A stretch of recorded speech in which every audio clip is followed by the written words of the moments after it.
We needed to celebrate in that evening the Torah.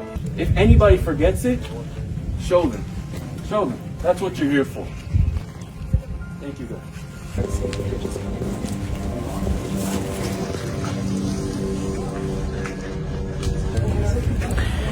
Burned alive, Ofer Shoshani, young Jewish girl, the hands of brutal terror.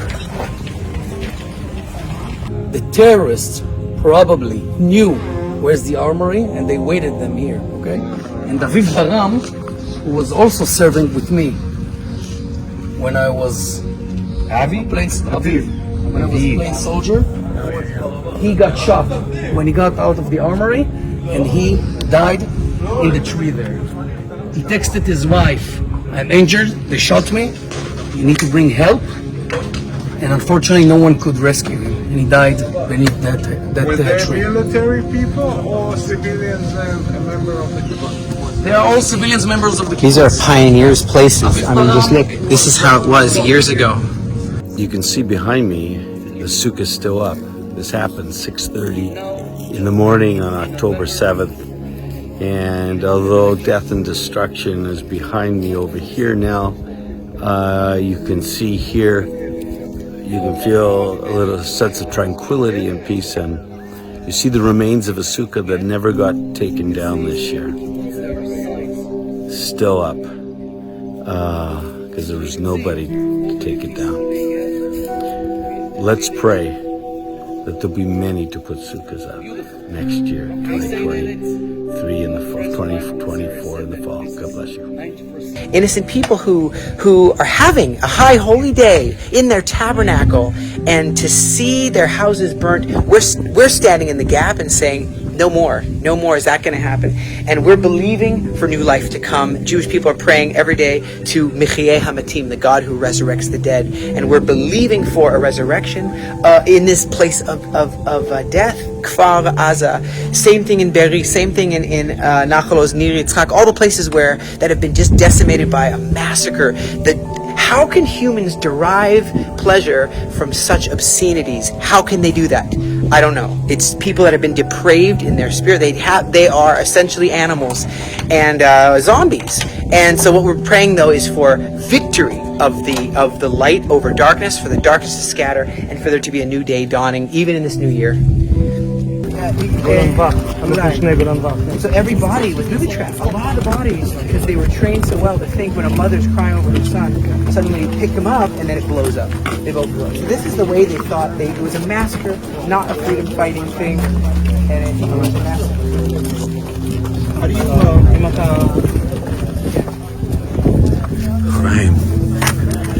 I'm there speaking with the Speaker of the Knesset and Mike Pence, former Vice President of the United States of America.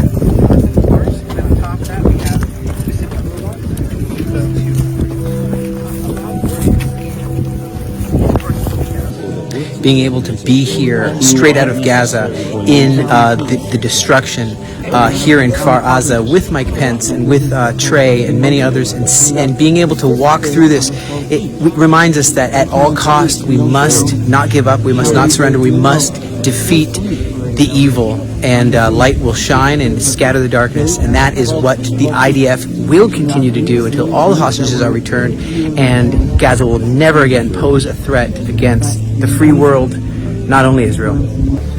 Talking about bodies that had different objects in their personal female organs.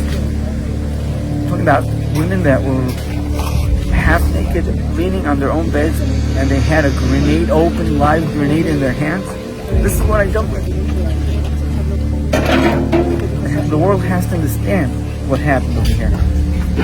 And this is what we're going around and telling the truth. What we dealt with, I with my 10 fingers, my hands, my eyes, we dealt with. In front of this house. Wow.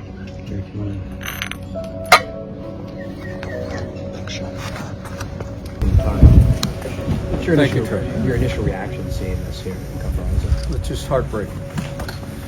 I mean, to hear the stories of the terrorist attack of October 7th, it's tear at the soul of every American. But to be here, to walk in this kibbutz, to walk through the streets of Sderot, to speak to the families directly impacted,